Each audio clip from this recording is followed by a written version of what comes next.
What is going on, everybody? Welcome in Monday morning edition of the Daily Dime here at FTNFantasy.com. My name is Zac Graham, aka Kawaisenberg DFS, joined once again by my co-host Alex Blickle. Alex, coming off of a wild Week 17, a long Week 17 in the NFL streets. I guess not totally done yet. We'll actually talk some NFL picks here on the Daily Dime today. But also our season-long leagues coming to a conclusion. I already subjected you to my bitching and complaining about the one of the four finals I'm in that I'm not going to win. Of course, that's my favorite league.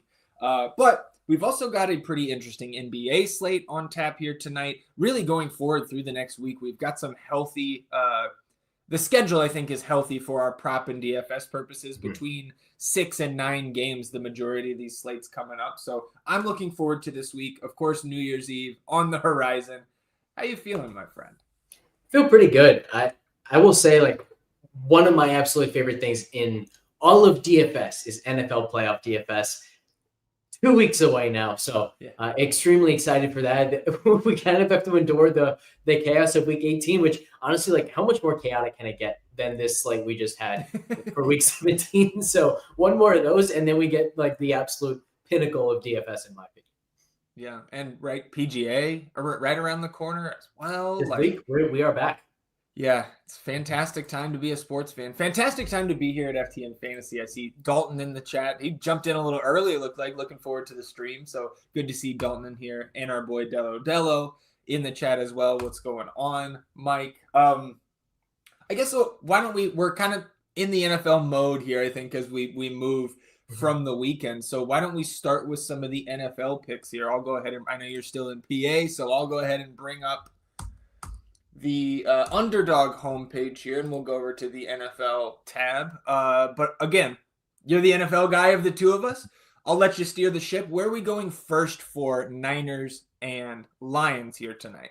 I'll actually talk about these two picks together because they're positively correlated, and they kind of have the same thesis, which is Detroit is one of the biggest pass funnel defenses in the league. They're so good against the run. They really prioritize taking away the run, and they force you to beat them through the air. Now, to some degree, that has been the case this season because they're winning by 1 million in most games, and so teams are forced into a game script where they have to throw the ball. But it's also just the way that they approach defense and their philosophy, which I think in large part gets reflected by the fact, like, look at the way they play offense. They run the ball and they use play action. So everything is kind of predicated around their ability to run the ball. So defensively, what do they say? Let's not let offenses do to us what we do to them. And so I really like the over on Deebo Samuel, 47.5 receiving yards. It really kind of looks like he has been resurrected, if you will, in this offense. Had a really good game last week, and they were been force feeding him even as he was ineffective. Finally had a good game again, looked healthier. He's looked faster than he's looked for a lot of the season. But the other big key here is the matchup. Detroit has been blitzing at an enormous rate ever since Aiden Hutchinson went down, and Deebo's kind of the guy they go to when they're anticipating blitz, whether it's a quick screen, whether it's a quick slant, that sort of thing. It's get the ball in his hands, let him do his thing after the catch whenever they are expecting blitz. So I love the over 47.5 receiving yards for Deebo, and then I'm going to pair that with Isaac Guerendo under 64.5 rushing yards. Guerendo, we have been attacking him for the longest rush. We hit it against Chicago, and then it failed against the Rams. He just hasn't been that effective on the ground, and their run game as a whole hasn't been effective ever since Trent Williams went down. So you add in the ineffectiveness to the fact that Detroit wants to take away the run, with the fact that there's a good chance San Francisco will be playing from behind in a lot of this game. And I just think this line for Guerendo is way too high. And obviously we're getting some correlation here based on potential game scripts. So under on the Guerendo, 64.5 rushing yards, over on Deebo Samuel, 47.5 receiving yards.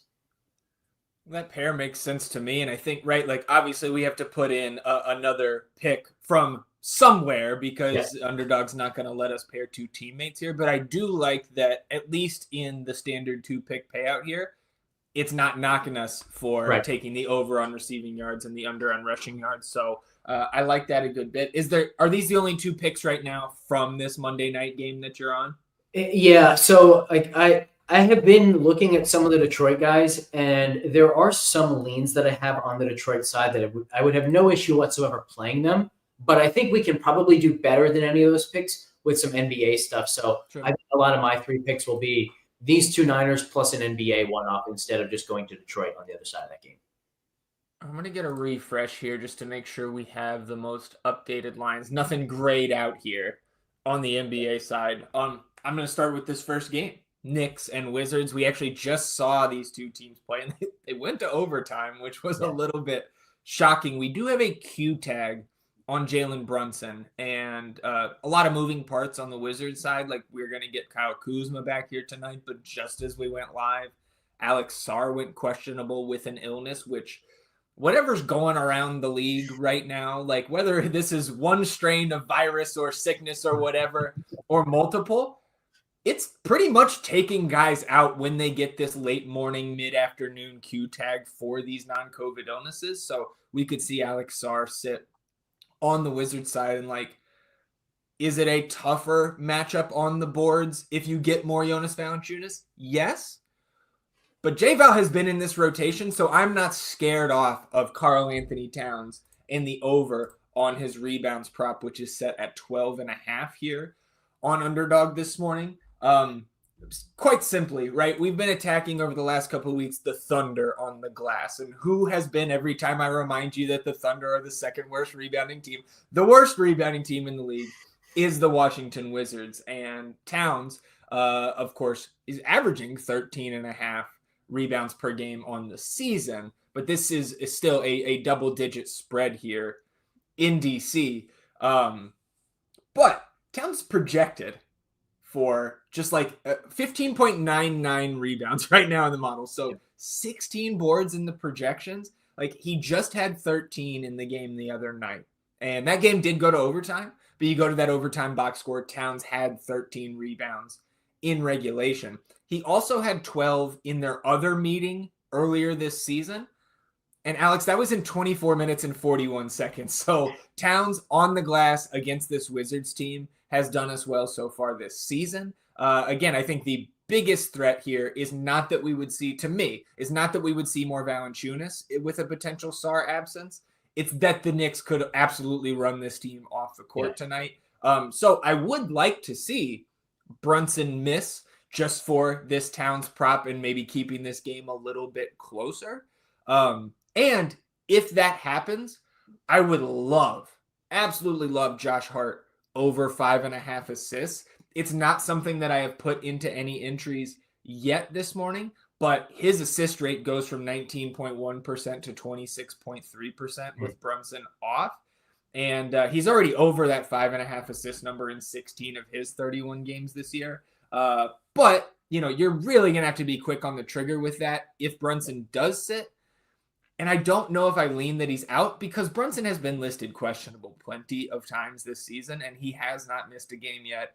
This is a tough MFer. So, right now, I'm just sticking with the Towns from this game. But if you happen to be in a position where if Jalen Brunson gets ruled out at some point today, if you can fire off some Hart assist props before they get pulled down, I would be absolutely in love with that. Or if you wanted to take his rebounds and assists, which, if you're going to take a Josh Hart prop now and hope that Jalen Brunson sits, if you take his assists and rebounds up, and I know I'm in control of the screen share, so I can actually show you this stuff, 0.94x on the higher than 13.5. You take it up to 14.5, 1.1x. Right now in the model, with Brunson in, we've got Hart projected for 15.6 rebounds plus assists. So if you're going to go to a Hart prop now, it would be this one for me.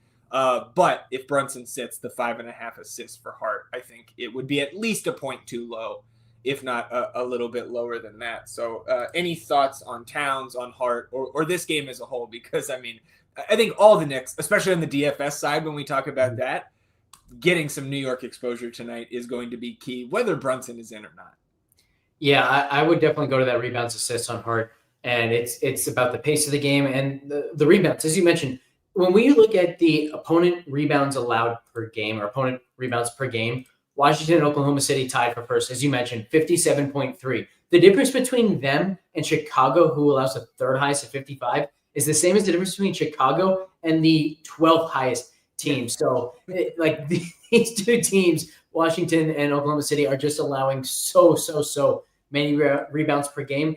And I also think it's worth noting, like whenever we're talking about rebounds and being worried about blowouts, remember that how do blowouts happen in large part because the opponent can't make shots. If they can't make shots, that's extra rebound opportunity. So I'm even like okay with that from a blowout perspective. I think if there is a blowout, it just means that these guys are racking up the defensive board. So I think there's some protection on it there too. Well, let's go to Bulls and Hornets here. It's the other game that's going to tip off right at 7 p.m. Eastern tonight. And the Hornets are going to, right now at least, they are kind of the key to this slate DFS-wise because you've got doubtful tags on Cody Martin, on LaMelo Ball, and on Brandon Miller. I don't know why I listed Cody Martin first out of that trio, but you know that is a giant piece of the usage pie that is expected to miss here once again for the Hornets. And I'm kind of interested in, this feels gross to say, it feels gross to click, but I think it makes sense to go to Josh Green over 9.5 points here tonight. With those guys off the floor, we just saw in the last game, which was competitive enough for some of these Hornets starters to stay in there throughout the entirety of the fourth quarter. Josh Green was one of them. Miles Bridges, of course, we'll talk about him on the DFS side. And Josh Green averaging just 7.2 points per game this season in 28.4 minutes per game. We've got him for 36. He played north of 39 against the Thunder the other night. And the Hornets, even as shorthanded as they are expected to be here tonight, just 5-point home dogs to the Bulls tonight, with a very, very healthy implied total. I think it is the highest on this slate, if I recall correctly. So we've got Green projected for 12.2 points in the FTN fantasy projections here this morning in that 36-minute allocation. Again, played 39 minutes and 15 seconds on Saturday. He's over this number in 10 of the 18 games that he has played 28 or more minutes. And again, we haven't projected for 8 more minutes than that threshold. So again, it feels gross. And Josh Green could go out there and play 36 minutes and take 5 shots. I just think that's extremely unlikely with the shorthanded nature of this Hornets rotation here tonight. So I'm going to follow the model here this morning and take the almost 3-point buffer here we have between the line and the projection. Yeah, I have absolutely no issue with this one. I do have a question for you on Josh Hart, going back a little bit. Sure. I noticed in the model, we also have a big edge on his points. Should we just be taking points, rebounds, and assists on Hart? Where, look, if there's no Brunson, like he benefits in every way, but we already have him projected at 31.2 points plus rebounds plus assists compared to a line of 27.5. Yeah, you're probably spot on there. So that is a great poll by you. I think that's probably, again, like everything I talked about with the potential Brunson absence, I still very much would roll with in that instance. But again, we are about the numbers here. This is for the numbers. So like if we're going to be following the model here this morning, I think that is a great find by you. Let's go ahead. And I feel a little bit better about putting this into an entry with the Towns rebounds rather than that rebounds plus assist prop. So, and I guess speaking of like what we're going to put in entries, what we're comfortable pairing, kind of on the flip side, are you good with, let's say we get 5 NBA picks here this morning. Would you play one of those Niners plays alone with the other 5 NBA picks that we could potentially have, or would you only play those guys together? That's a good question. I would play Debo as a one-off. Okay. I wouldn't play Garendo as a one-off. Okay, perfect. Well, that's good to know. Okay, so we've got Towns, we've got Josh Green, we've got Josh Hart, and we have a number of other questionables throughout the slate that could throw us for a loop in some of these other games. I don't have too much from what was posted before we got the stocks, right? Those steals and blocks props. So I know we got those about 10 minutes before we went live here. So we got to peruse them a little bit. DeJounte Murray, higher than 2.5 blocks and steals here tonight, home against the Clippers. I know this stuck out to you. I'm clicking it in now just to highlight it for us. What are your thoughts here on DeJounte Murray over 2.5 stocks? We're getting the 1.2x multiplier on that pick. Yeah, this is, I think, my favorite one so far. Basically, like everyone that you can click on. And by the way, I don't even know how to explain this, but I see your screen right now and how many guys are there. Yeah. My screen shows 4 stocks props. But if I go to my phone, I see a million. So I bring this up not to complain, but to say, hey guys, if you're on your laptop looking at all these stocks props and you're like, why don't I see this many?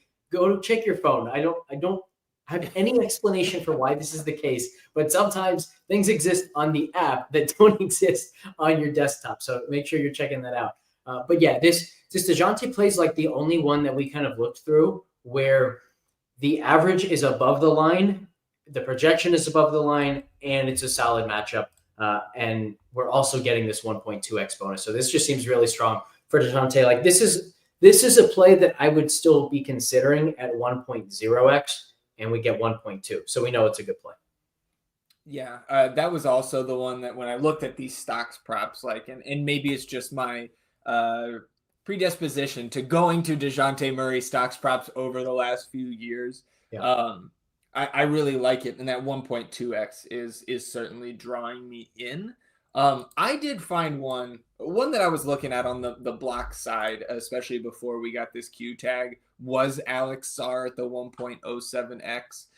But, and we know how strong that prop has been, especially to begin the year, right? It was like 8 of the first 9 games he went over that number. But he's played the Knicks twice. He has 1 total block in like 56 plus minutes or something. So I'm not going to go there, especially with the Q tag. But if you just narrow this down to the steals props and scroll all the way down to one of these games later in the night, Kings and Mavericks, you've got DeAaron Fox, 1.5 steals. Higher is a 1.16x multiplier. Now this, like if we're game log watching for this season, Fox has 2 or more steals in just 14 of his 32 appearances. But this is also a guy like we are just 1 season removed. Last year, he led the league in steals with 2 per game. So like even if the steals have come down a little bit, 1.7 per game so far this season in his 37 minutes per game, getting that 1.16x multiplier. I like this one kind of to round out some of our entries. Like this would obviously give us 7 total picks here this morning. So we could do some round robins, whether you're talking 3 picks or 6 picks. And in the projections here this morning, DeAaron Fox projected for 1.71 steals. So again, this isn't like a windmill slam, but I think just kind of playing into the profile of the player here, right? Like the guy's Twitter handle is Swipe of the Fox. Alex, like the guy can steal the ball with the best of them, led the league last year. So getting above that 1x multiplier, I do like this one. On the confidence scale of all the picks we've made this year, is it a 10? No, but I do like it. Again, mentioning once again the 1.16x multiplier. So I'll click that in just to our little menu here this morning. Is there anything else, anything you want to add on that or anything else that's catching your eye as of now? So the only other one that really catches my eye is Chris Dunn. Okay. For some context, if you go to the NBA projections page and just sort by steals, you'll see Dunn has the highest steal projection at 2.48. Now, at 1.5 steals, like he's at something like 0.8x, which I think is fine, but I would just rather use this for the stocks. If he has a chance of getting there on steals alone, we can just add in the blocks. He's actually projected for 0.01 more stocks than DeJounte Murray, 2.81 versus 2.8, which is right on DeJounte's average, by the way. But yeah, I think the Dunn one is pretty solid. You're just not getting as big of a boost as you are in the payout with DeJounte Murray, which is why we prefer the DeJounte one. But I think Dunn is probably solid there as well.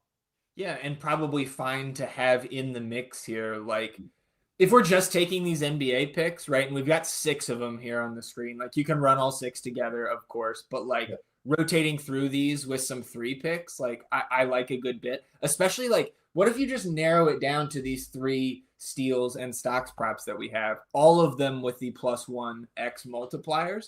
Like I do like this kind of, again, a little bit of a menu that we've got here this morning. And of course we'll have the fantasy score props. We will have news break throughout the day. that will change things here in the projections, and any other picks that we start to put into our entries, we will certainly share with our subscribers in the Pick'em Games channel. But I think right now, this is all I've got here this morning so far. Anything else for you on the prop side of things? No, I think that's it for me. So I don't think we have, right? I don't think we have an update yet on our ownership or our GPP scores here this morning. We do not, but you can go to just the projections page and kind of talk through. We have kind of an idea about ownership. It's just there's so many like really key injury spots that it's kind of impossible to project ownership at the moment. Right. Well, and like I said earlier, like we don't need our ownership projections to be posted to know that these Hornets are going to be massively owned.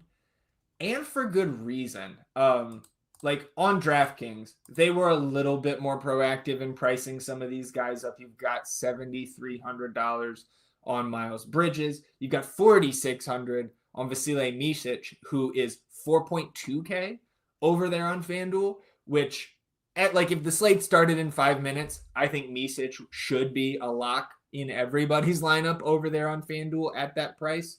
Especially given, again, just the 5-point spread here. Like I know the Bulls are no great shakes, and the Bulls themselves will be without Ayo Dosunmu again tonight. He's going to miss another week and a half or so.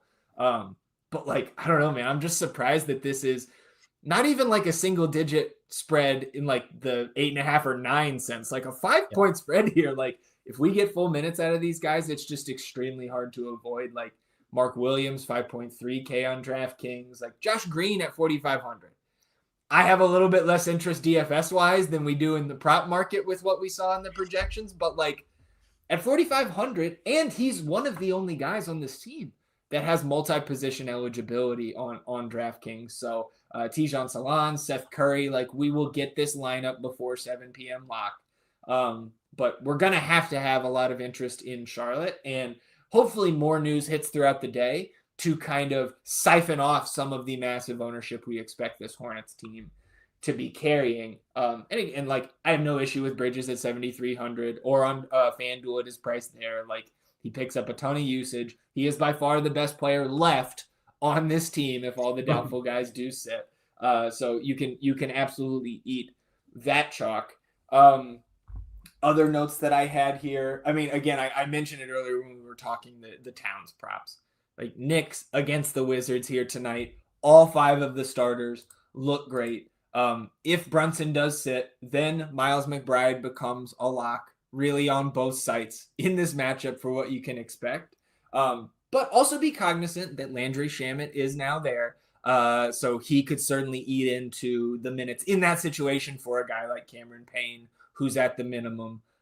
You'd also have, potentially some Precious Achua shares at 3,600 because if Brunson goes out, we haven't seen it yet this year. So it remains to be seen how Tom Thibodeau would actually deal with that with this iteration of the roster. Elsewhere, right? Like it is an interesting slate from a schedule standpoint tonight. We've got 3 of these 7 games that start at 10 p.m. Eastern. And some significant questionable tags in those games as well. So we're going to have some swap opportunities as long as that news doesn't come out before 7 p.m. lock. In those late games, like Kyrie is still 8,900 on DraftKings here for the Mavericks. They're 4-point dogs, but a healthy 229.5 implied total there against the Kings, who are still floundering. There was no Doug Christie new coach bump last game for the Kings, still on this losing streak. So Kyrie stands out a little bit to me. Kind of the rest of those Mavs, like Derek Lively is questionable again. I would want a lot of 5K Daniel Gafford if he misses again. And this is news that we may not have until after the main slate locks. So still a lot up in the air. But I think what we know for sure is we're going to have some value that gives us access to these spend ups. And we have a bevy might be a very strong term, but we have a lot of spend ups to choose from here tonight. You've got 12K Jokic against Walker Kessler and the Jazz. Like, I don't think the Jazz are going to be slowing down him statistically if he is going after it here tonight. Towns is sub 10K against the Wizards. Brunson in or not, that's going to look good. Joel Embiid is questionable. You and I were discussing, I think he could potentially sit here tonight. And that's just inferring from the 6.5 point spread, which has gone from 6 to 6.5 since you and I started talking about it this morning, Alex, in favor of the Sixers. But I just, if Philadelphia is fully healthy here, those top three guys, right? They should, despite the record and what we have the first 2 months, they should rock this Blazers team. Yeah. And so that's why I'm just a little bit hesitant there on Joel Embiid. I think he could sit here tonight, but 9,500 if he's in. I do like him, and you were talking about liking his points in this matchup. I would agree. Again, I think he could sit, but from a DFS perspective, DraftKings specifically, you can slot in some Embiid, and if he's out, Domantas Sabonis is $200 cheaper against Dallas. Like you have plenty of outs, and you can kind of plan accordingly with some of this news that is pending in the late games. So anything that you're seeing on the DFS side of things here right around lunchtime? Not just $9,500 Embiid, but $9,500 Embiid, probably sub 10% ownership is what we would have a chance to play him at tonight. And this matchup with Portland, when we were talking about it earlier, we were talking about it in the context of maybe going to Embiid's points, going against the model, which has him like a little over 26. Remember, this is a guy who last year was over a point per minute, not over a fantasy point per minute, over a point scored per minute played. He's much lower than that this season. We know that he's kind of ramping up the health, but a couple things on him. Number one, in this matchup, plus 24% for opposing centers in points scored against Portland, 8% boost in rebounding, 117% boost in blocks against this team. We kind of pointed this out all season long. Portland centers are an incredible matchup for blocks, or I should say centers against Portland. 0.2 fantasy points per minute better are opposing centers against Portland than they are against everybody else. Like, this is an incredible matchup if he does suit up. And the final thing I'll say on Embiid is, I think over the last few years, like, one of the best barometers of his health is his defensive activity. When he's not getting steals, when he's not getting blocks, all right, he feels like he can't really move and he's just saving everything he has for the offensive end. He had 7 stocks last game. Now, that was against Utah. So stocks against Utah come with a little bit of an asterisk. But to get 7 stocks, you still have to be active. You still have to be moving fairly well. So I think as long as he suits up, which seems like a question, it is an indication that he is feeling healthier. He is kind of getting back to his usual self, which we should like, not just in the stocks department, but everywhere. So $9,500 Embiid, under 10% ownership, I will be all in on. And by that time, we might even have a fantasy points prop on Embiid, which is the way that I would go. You can go points, you can go stocks, you can go whatever you want with him, or you can just take it all wrapped into one with fantasy points. If we're already waiting to see if he's actually suiting up, then we might as well just wait for the fantasy points prop. Yeah, that makes sense to me. And like, we're talking all about Embiid and Philly here, but like Portland on the other side, also a litany of Q tags here. Jeremy Grant, Tumani Kamara, the Time Lord Robert Williams, Delano Banton. And like, you could open up some massive value opportunities, really like low mid-range with like Denny Avdia, 5,500, Scoot Henderson, who has been off the charts, at least relative to our expectations for Scoot at this point, but he's 5K and he's been great the last 2 games. And the minutes floor on those guys, right? You would see Denny start. The minutes floor on Scoot would come up that much more with no Delano Banton, backing him up, potentially taking that fourth quarter run and such. So like, again, I'm excited for this slate from a DFS perspective because of the late swap opportunities we have. So like, those of us who sit around for 3 hours after lock every night and tinker and late swap and all of that, like, this is kind of what we've been waiting for, especially on DK, where given the 7-game slate and 3 of them starting at 10 p.m., like, they kind of have to include these games. So like, we get our full slate here tonight on DraftKings. So I'm looking forward to that. Anything else for you, Alex, from a props or DFS perspective here on Monday? Remember at the beginning of the show, we were talking about how chaotic Week 18 might be for NFL? I'm seeing these. Yeah, talk to me about these news pieces coming in. How about this? Mason Rudolph, Will Levis will both play Week 18, starting to be determined. So look, if any of you had any indication that, hey, maybe next week won't be so chaotic, throw that out the window. It's going to be a nightmare, but maybe we'll still be able to find an edge. Who knows? Yeah. All right, everybody. Appreciate you tuning in, sticking with us here on the Monday morning edition of the Daily Dime. Alex and I will be back tomorrow breaking down Tuesday's NBA slate. So looking forward to that. Of course, all of our FTN fantasy subscribers, any other additional picks we have throughout the day, those will be posted in the Pick'em Games channel of the FTN Fantasy Discord. Enjoy your Monday, everybody. Good luck to anybody who still has outstanding championship game matchups to be determined tonight. Hopefully you don't need Debo to go under or Garindo to go over. We'll see you guys tomorrow. Goodbye.